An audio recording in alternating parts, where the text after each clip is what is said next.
अस्सलाम वालेकुम दोस्तों, मेरा नाम है मोहम्मद अफजल कासी और आप देख रहे हैं इस्लाम एंड मेंटोर चैनल। नाज़रीन, आज हम 13वें पारे का खुलासा आपकी खिदमत में पेश करेंगे। 13वें पारे में सूरह यूसुफ चल रही है। ये सूरह यूसुफ में क्या असबाक हमें मिलते हैं उस पर बात करते हैं।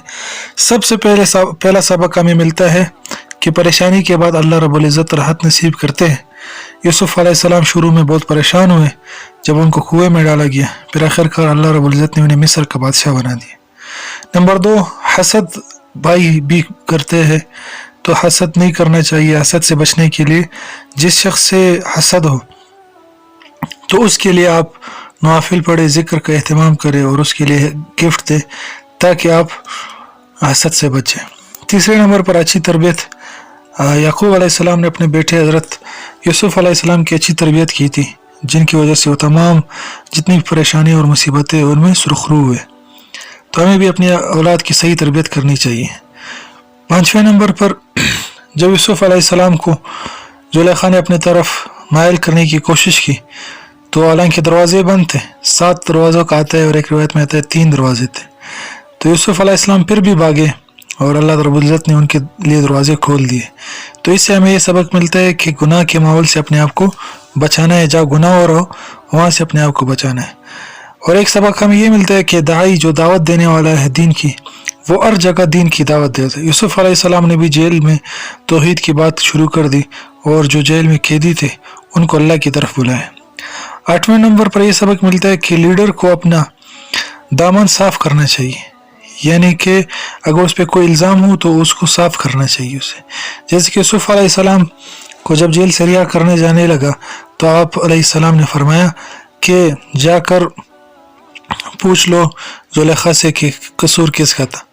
तो इस तरह पता चल गया कि कसूर जुलेखा का था। तो इससे ये साबित होता है कि लीडर जो होता है उसको अपना दामन साफ रखना चाहिए। आगे सूरह राद है। सूरह राद मक्की सूरत है और मुसहफ़ी नंबर इसकी 13 है, नज़ूली नंबर 54 है, 6 रुकुआत है, 47 आयात है, 865 कलिमात है, 3506 हरूफ है। इस सूरह रात को रात इसलिए कहते हैं कि इसमें रात का लफ्ज़ आया है और इसमें अल्लाह रब्बुल इज़्ज़त ने तकवीनी निज़ाम के बारे में बताया है कि अल्लाह रब्बुल इज़्ज़त का जो तकवीनी निज़ाम है वो किस तरह है।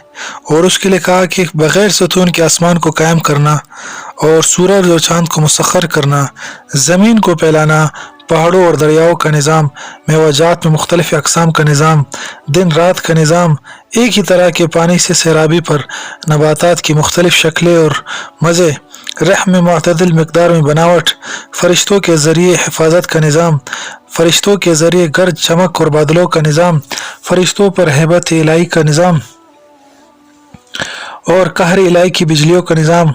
इस निज़ाम में तमाम मखलूक़ात की आजिज़ी के इकरार और इतराफ़ के बावजूद हक़ के मुखालिफिन इनाद में कभी अक़ीदा आखिरत को महाल कहकर इनकार करते हैं, कभी कानून इमहाल को आड़ बनाकर और कभी फरमाइशी मुआजिज़े का मुतालबा करके हक़ से इनकार कर देते हैं।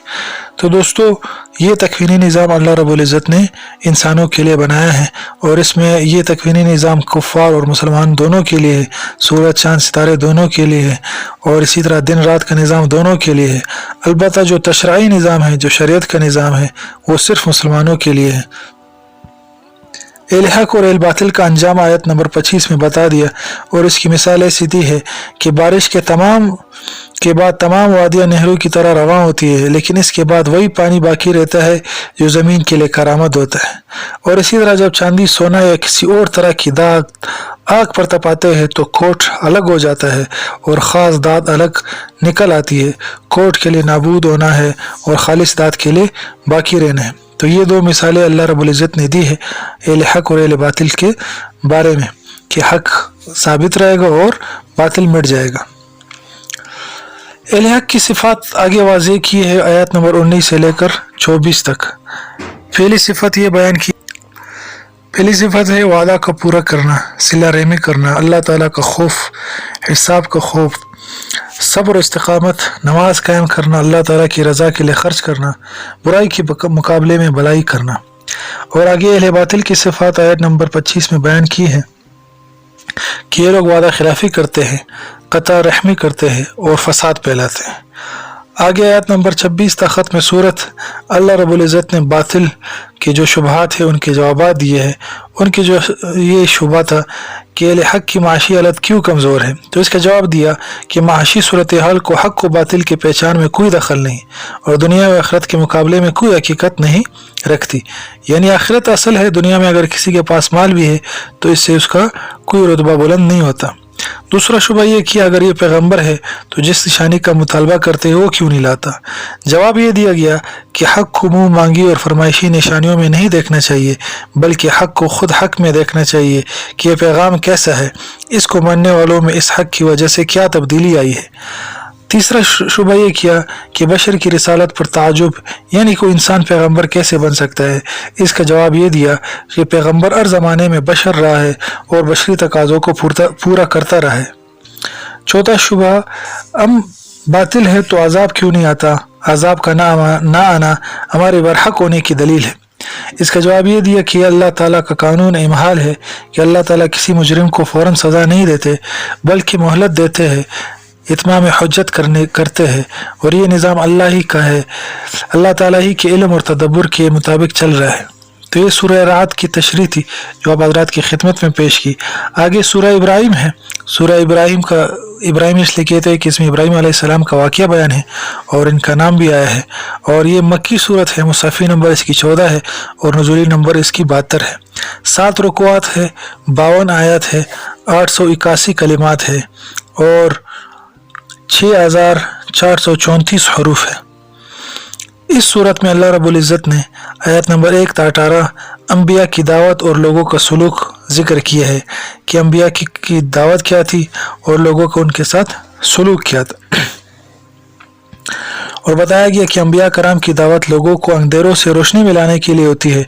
कुरान करीम की दावत भी इसी मकसद के लिए है और इससे कबल हज़रत मूसा अलैहिस्सलाम की दावत भी इसी मकसद के लिए थी। और आगे बताया कि मज़मून दावत में शक और कुफ्र करके इस दावत को बंद करने का मुतालबा किया, तो ये उनका अंदाज था जिनको दावत दी गई। और फिर कहा बशर के पैगंबर होने का बहाना करके इनकार किया, फरमाइशी मौजिज़ात का मुतालबा किया, धमकियों के ज़रिए इसको रोकने का मुतालबा किया। आगे सूरह इब्राहिम आयत नंबर 19 था 27 अल्लाह रब्बुल इज़्ज़त ने अहले हक़ और बातिल का अंजाम बयान किया है और कहा कि जब ये लोग आखिरत में अज़ाब में मुब्तला होंगे तो एक दूसरे से बरात का ऐलान करेंगे और सबसे बड़ा जो इनका मुखालिफ शैतान है वो सबको उनके किए का खुद ज़िम्मेदार ठहराएगा और कहेगा कि मैं बेजार हूँ तुम लोगों से। और जबकि अहले हक़ जन्नत में दाखिल कर दिए जाएंगे जहाँ इनको नेमतें और सलामती नसीब होगी।